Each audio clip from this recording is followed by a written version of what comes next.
अस्सलाम वालेकुम स्टूडेंट्स। आज हम इलेक्ट्रोथेरेपी का एक काफ़ी इंपॉर्टेंट टॉपिक पढ़ेंगे, that is ultrasonic therapy. Ultrasonic therapy एक बहुत एक्सटेंसिव टॉपिक है। इसका जो चैप्टर है वो भी बहुत लंबा है, सो हम लोग इसके अकॉर्डिंग इसको बहुत डिटेल में भी डिस्कस करेंगे और एंड पे हम इसकी एक छोटी सी समरी भी पढ़ेंगे, ठीक है। Because this topic is very important. Ultrasound हर जगह यूज़ होती है फिजियोथेरेपी में। टेंस, अल्ट्रासाउंड, इंफ्रारेड लैम्प, ये वो चीज़ें हैं जो हर जगह यूज़ होती हैं। तो अल्ट्रासोनिक थेरेपी, अल्ट्रासाउंड की कंप्लीट डिटेल, अल्ट्रासाउंड की प्रोडक्शन और फिर इसके बाद इसकी indications, Contra indication, techniques of applications हम जो है वो डिस्कस करेंगे। सबसे पहले हम सबको पता है कि अल्ट्रासाउंड एक ऐसी चीज़ है जो कि डिफरेंट पर्पसेस के लिए यूज़ होती है, ठीक है। आपने इसका नाम कहीं ना कहीं सुना होता है, ठीक है। अल्ट्रासाउंड डायग्नोसिस के लिए इस्तेमाल होती है, हम सबको पता है। इंट्रा एब्डोमिनल ब्लीडिंग को चेक करने के लिए या डिफरेंट एब्डोमिनल कंडीशंस के लिए, अपेंडिसाइटिस के लिए, या फिर प्रेगनेंसी में फीटस की मूवमेंट्स वगैरह को चेक करने के लिए भी अल्ट्रासाउंड इस्तेमाल की जाती है। तो उसको हम कहते हैं this is diagnostic ultrasound. Number 2, ultrasound destruction के लिए भी यूज़ की जाती है। डिस्ट्रक्शन, कैंसर सेल की डिस्ट्रक्शन होती है, उसके लिए अल्ट्रासाउंड जो है वो यूज़ की जाती है। लास्टली होती है थेरेप्यूटिक अल्ट्रासाउंड, जो कि हम फिजियोथेरेपी में वेरियस मस्कुलोस्केलेटल कंडीशंस को ट्रीट करने के लिए यूज़ कर रहे होते हैं, उसको हम थेरेप्यूटिक अल्ट्रासाउंड कहते हैं। और उसी को अब हम लोगों ने इन डिटेल जो है वो डिस्कस करना है। सबसे पहले हमारे पास थेरेप्यूटिक अल्ट्रासाउंड होती क्या है। थेरेप्यूटिक अल्ट्रासाउंड के बारे में वो कहता है कि ये ऐसी वेव्स होती हैं जो कि टिश्यूज़ के अंदर मैकेनिकल वाइब्रेशन प्रोड्यूस करती हैं।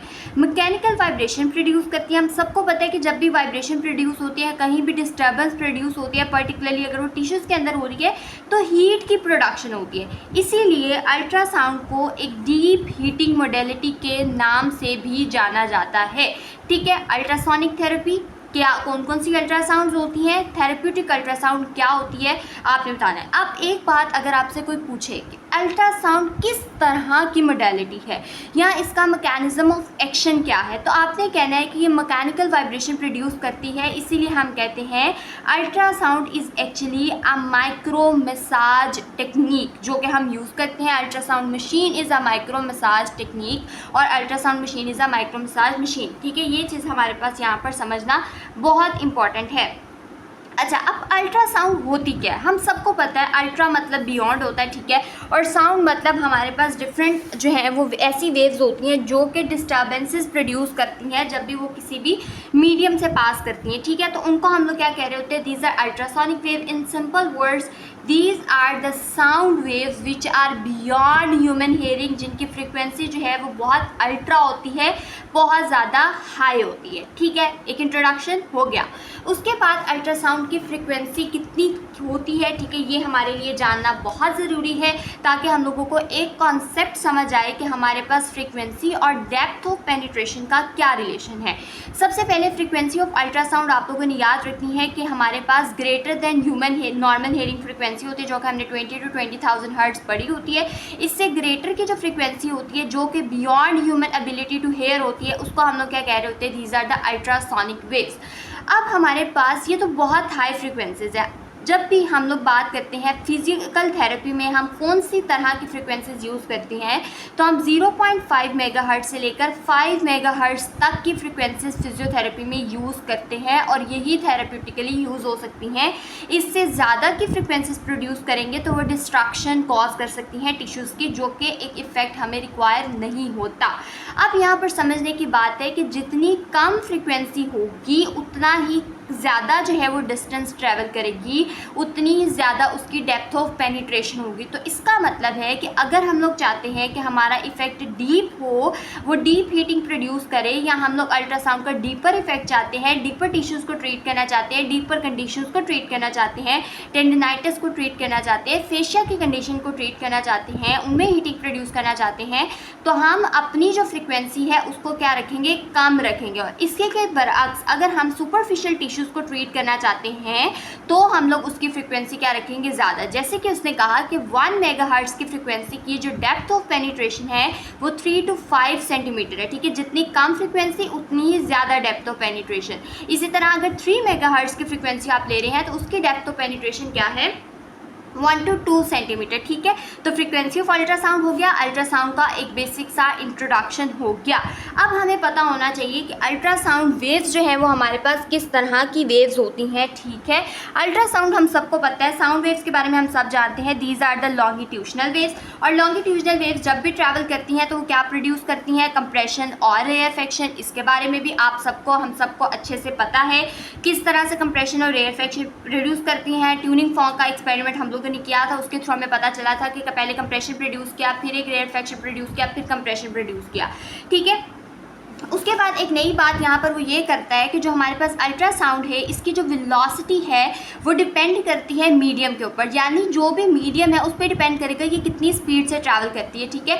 तो हमारे पास उसने डिफरेंट मीडियम्स में डिफरेंट स्पीड्स अल्ट्रासाउंड की बताई हुई है। जैसे एयर है तो इसके अंदर जो है उसकी 344 मीटर पर सेकेंड है। इसी तरह वाटर के अंदर उसकी बहुत ज़्यादा है, मसल्स के अंदर इसकी 1540 है, और बोन्स के अंदर इसकी जो है वो फ्रिक्वेंसी है या इसकी जो वेलोसिटी है वो ट्रैवल करने की, वो स्पीड ऑफ ट्रैवल है वो बहुत ज़्यादा है, ठीक है। ये चीज़ हमारे लिए आसान हो गई कि अल्ट्रासाउंड की वेव्स की क्या प्रॉपर्टीज़ हैं, ठीक है। ये मैं आपको बहुत सुपरफिशियल और बहुत मेन बातें बता रही हूँ, हम लोग इसको डिटेल में इतना नहीं जा रहे बिकॉज ये चीज़ें हमारे लिए इतनी ज़्यादा इंपॉर्टेंट नहीं है। जो चीज़ें इंपॉर्टेंट है वो indications, Contra indication, techniques of applications, ठीक है, इफेक्ट्स आगे, ये सब चीज़ें इंपॉर्टेंट है, उसको हम बहुत डिटेल में पढ़ेंगे, ठीक है।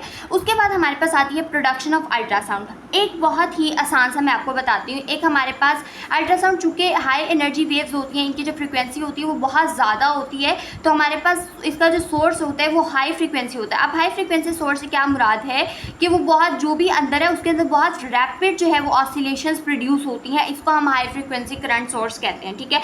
तो हमारे पास एक हाई फ्रिक्वेंसी करंट सोर्स होता है, ठीक है। इसके अलावा हमारे पास ये एक कॉक्सियल केबल होती है जिसके थ्रू वो ट्रैवल करता है, और यहाँ पर हमारे पास क्वार्ट्ज क्रिस्टल प्रेजेंट होते हैं, उसके अंदर वो डिस्टर्बेंस प्रोड्यूस करता है और उसके अंदर चेंजेस प्रोड्यूस करता है, ठीक है। ये चीज़ हमारे पास होगी। इसी प्रोडक्शन को एक बार हम लोग जो है वो बुक से देखते हैं ताकि हम लोगों को समझना जो है वो आसान हो जाए।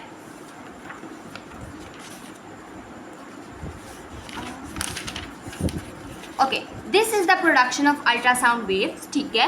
सबसे पहले उसने हम लोगों को बताया हुआ है कि हाई फ्रीक्वेंसी करंट की आपने कोई भी सोर्स थी, उसके बाद एक कॉक्सियल केबल थी, वो लिंक हुई थी विद द हेल्प ऑफ किसी इलेक्ट्रोड के साथ, पीछे क्वार्ट्ज क्रिस्टल था और एक मेटल फ्रंट प्लेट थी। अच्छा, अब ये जो हाई फ्रीक्वेंसी करंट होता है इस तरह से अप्लाई होता है कि जो अंदर क्वार्ट्ज क्रिस्टल था ये क्या होता है, रैपिडली डिफॉर्म होना शुरू हो जाती है। यहाँ पर देखिए उसने लिखा this crystal deform and subjected to the varying potential difference, ठीक है।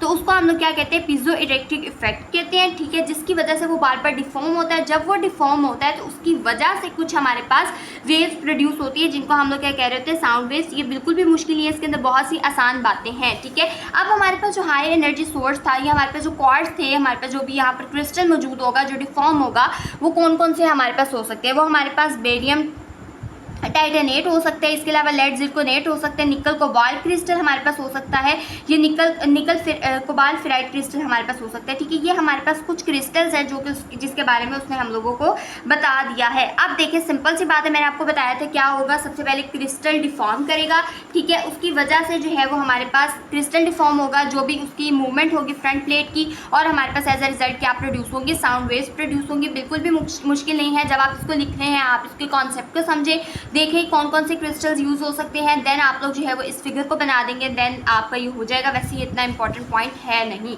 ठीक है। अब अल्ट्रासाउंड की ट्रांसमिशन किस तरह से होती है, अच्छा ये बात समझना जो है वो एक काफ़ी इंपॉर्टेंट बात है, ठीक है, कि अल्ट्रासाउंड वेव्स जो है वो किस तरह से ट्रांसमिट होती हैं। एक सिंपल सी मैं बात आपको बताती हूँ कि अल्ट्रासाउंड वेव्स में आप लोगों ने रिफ्लेक्शन और रिफ्रैक्शन के कॉन्सेप्ट को जो है वो पढ़ा होगा, ठीक है। आप लोगों ने यहाँ पर जो कॉन्सेप्ट समझना है वो है रिफ्रैक्शन का कॉन्सेप्ट। देखिए वो क्या कहता है कि जब भी एक इंसिडेंट रे आई, ठीक है, एक इंसिडेंट रे आई, उसके बाद अगर वो अपने मीडियम में ट्रैवल कर रही है तो वो क्या करेगी, रिफ्रैक्ट करेगी, अपनी नॉर्मल से क्या हो जाती है, रिफ्रैक्ट हो जाती है, ठीक है। ये अब हम सबको पता है। अब यहाँ पर वो कहता है कि हमारे लिए पॉइंट ऑफ रिफ्लेक्शन को समझना बहुत ज़्यादा ज़रूरी होता है। यहाँ पर मैं आपको ना एक बहुत ही आसान सी बात बताती हूँ जो कि उसने यहाँ लिखी हुई है, ठीक है। हम सबको पता है कि जब भी अल्ट्रासाउंड ट्रैवल करेगी वो अपने ओरिजिनल पाथ से डिफ्लेक्ट हो जाएगी, ठीक है, और उसके बाद जो है, और जब एक मीडियम से लो वेलोसिटी से हाई वेलोसिटी वाली मीडियम में जाएगी तो अपने नॉर्मल से वो रिफ्लेक्ट हो जाएगी। ये चीज़ आप सबको पता होगी और ये आप सबने पढ़ी भी होगी, ठीक है। अब हमारे पास ये आता है कि रिफ्रैक्शन की सिग्निफिकेंस क्या है। अच्छा, वो कहते हैं कि अज्यूम अज्यूम करते हैं कि हमारे पास इंसिडेंट रे थी और ये हमारे पास क्या थी टारगेट। अच्छा, ये लो वेलोसिटी मीडियम से कहाँ पर ट्रैवल कर रहा है, हाई वेलोसिटी मीडियम से अल्ट्रासाउंड जो है वो ट्रैवल कर रही है, ठीक है। अब वो कहता है कि आपने लो वेलोसिटी मीडियम में आपकी इंसिडेंट रे थी, एक तो नॉर्मल रिफ्रैक्शन हम लोगों ने पढ़ लिया। अब ये इंसिडेंट रे जो है ये हमारे पास अज्यूम किया हम लोगों ने, ये ट्रीटमेंट पॉइंट था, ठीक है। अब हो सकता है कि रिफ्रैक्शन हो जाए और ये जो सारी वेव्स हैं वो हमारे पास अपने ट्रीटमेंट वाले एरिया से क्या हो जाए, रिफ्रैक्ट हो जाए, ठीक है, जो कि एक गलत बात होगी क्योंकि उस टारगेटेड एरिया को ट्रीटमेंट एरिया पे वो नहीं आती। इसीलिए वो कहता है कि treatment should be given perpendicular to the interface between the media. यहाँ पर आप देखें, the significance of the refraction is that if the T was a target, refraction would cause ultrasonic beam to miss it, ठीक है। Refraction उसको क्या करेगा कि अल्ट्रासाउंड बीम जो है वो उसको मिस कर देगा। As refraction does not occur when the incident wave travel along the normal, ठीक है, जिसकी वजह से उसने कहा कि treatment should be given with the majority of the wave travelling along the normal, इस तरह से कि वो अलोंग द नॉर्मल ट्रैवल करे, विच मीन्स किस तरह से, perpendicular to the interface between the media, ठीक है। ये चीज़ आपको जो है यहाँ पर समझ आ गई। आई होप कि क्लियर हो गया होगा। अगर नहीं हुआ you can ask me in the comment section, ठीक है।